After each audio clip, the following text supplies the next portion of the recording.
Bonjour, c'est Redblot, ou Didier pour les intimes.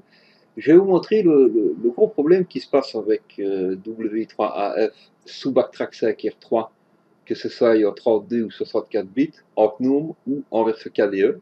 Regardez, donc je tape la commande apt-get update suivi du upgrade. Vous allez voir le message d'erreur qui va s'afficher et qui s'affiche également dans le synaptique, ce qui est très très embêtant lorsque il nous faut, ici il me demande de l'espace D, je lui dis oui, lorsqu'il nous faut mettre à jour voilà, le message d'erreur dans le synaptique. Qu'est-ce qui se passe? En fait, la ligne 4 dans le chemin var lips dkpg info et ainsi de suite, à la ligne 4, voilà ici, le fichier 0.20 ne se met pas à jour parce que l'URL est corrompue. Donc il va falloir aller dans l'URL. Et dans cette URL, il va falloir changer, dans ce fichier, il va falloir changer l'URL, que je vous montre ici, par une nouvelle extension, un nouveau lien qui se trouve sur Internet. Et je vais devoir éditer. Donc là, je fais un zoom en manuel parce que j'ai un petit problème au niveau clavier. Donc je vais écrire j'édite le chemin. Voilà. Le chemin dans lequel je vais devoir aller. Voilà. Donc qu'est-ce qui se passe ici? À la troisième ligne, le fichier en tar.gz ne se met pas à jour parce que l'URL qui est ici au-dessous est corrompue. Donc soit n'existe pas, soit il y a une erreur, soit une maintenance, je ne sais pas ce qui se passe. Donc je vais devoir supprimer la ligne et la remplacer par l'URL valide que je vais mettre à la place de celle-ci. Donc je suis allé repêcher l'URL valide, je vais l'enlever et je remplace la corrompue par le bon lien. Le doublon HTTPS, on l'enlève et on enregistre le fichier. Enregistrer tout simplement, vous fermez,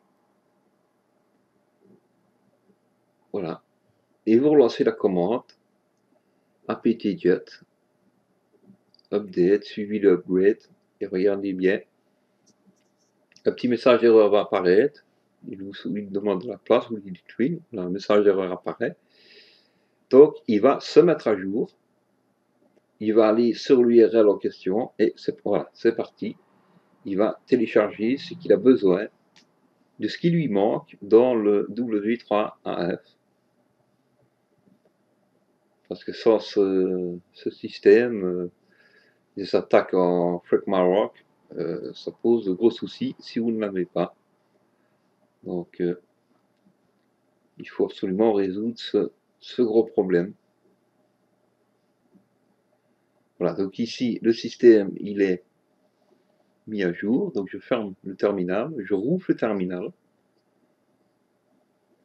et je vais vous montrer que le problème récalcitrant n'apparaît plus aussi bien en terminal qu'en synaptique. Regardez, voilà. Donc la construction de l'arbre de dépendance est faite. Et le problème est résolu. Avec une petite faute d'orthographe, désolé. Et je vais maintenant passer dans le synaptique pour vous prouver que cela fonctionne. Je recharge le synaptique. Et je vais lui demander de m'installer 2 librairies pour Skype, pour une future installation pour Skype. Voilà, je tape Skype. Tard, ça je l'ai déjà. Donc je vais taper Skype. Voilà. Et je vais prendre les librairies en Python. celle qui suit juste en dessous, ces extensions. Je vais faire appliquer. Si vous entendez du bruit dans la vidéo, désolé, ce sont les ouvriers qui travaillent en face. Et voilà, le système se met à jour. Euh, Dépactage, installation. Et vous voyez, le message n'apparaît plus et ne bloque plus votre synaptique comme il le faisait auparavant pour ceux qui ont le problème. Voilà, remise à l'ordre de la liste. Je ferme le synaptique. Ici, Skype n'apparaît pas puisque je n'ai installé que les librairies. L'installation de Skype verra bien plus tard. C'était juste pour vous montrer que le synaptique ne bloquait plus à ce niveau. Je ne sais pas pourquoi je le mets Internet. Donc j'avais fait une copie d'origine du fichier W3AF en cas de problème. Et je la place. Je mets la copie dans mes documents pour plus tard, on ne sait jamais. J'efface. Je vide ma corbeille. Ça évite de saturer la virtual machine. Voilà, c'est RedBlood pour la résolution du W3AF sous backtrack sec R3.